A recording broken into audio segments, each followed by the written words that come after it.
ખબરોમાં બન્યા રહેવા માટે બેલ આઇકોન દબાવો અને એબીપી અસ્મિતાને સબસ્ક્રાઇબ કરો.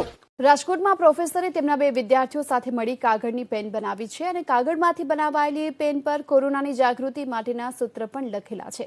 રિસાયકલ્ડ પેપરમાંથી બનેલી પેન અને તેનાથી કોરોના અંગે જાગૃતિ ફેલાવવા બદલ પ્રોફેસર દીપક મશુને વર્લ્ડ રેકોર્ડ ઓફ ઇન્ડિયા તરફથી સન્માન આપવામાં આવ્યું.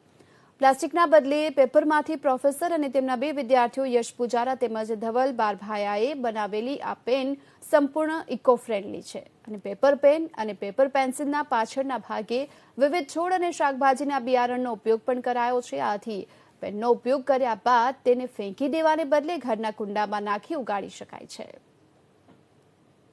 એ પ્લાસ્ટિક વેસ્ટ ન વધે એના સોલ્યુશન સ્વરૂપે અમે એવી પેન બનાવી કે જે યુઝ એન્ડ ગ્રો કન્સેપ્ટ અમે એને કહીએ છીએ કે યુઝ કર્યા પછી એને તમે કોઈ પણ કુંડામાં દાટી દો અથવા ઘરની આજુબાજુના ક્ષેત્રમાં ક્યાંય ફેંકી દો કે એ ખેતરમાં કે ક્યાંય આવી રીતે પહોંચે તો એમાંથી વૃક્ષ ઉગી નીકળે.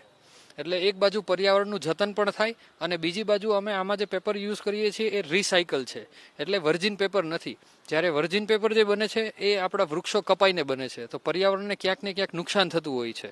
તો આ અમે એમાં રિસાયકલ પેપર વાપરીએ છીએ કે પર્યાવરણને નુકસાન પણ ન થાય. મારા 2 વિદ્યાર્થીઓએ વેસ્ટમાંથી બેસ્ટ એવું એક કર્યું છે જેની અંદર પર્યાવરણને બચાવવા માટે અને પર્યાવરણને સપોર્ટ થાય એટલા માટે એ લોકોએ રિસાયકલ પેપરનો યુઝ કરી અને પેન બનાવી છે.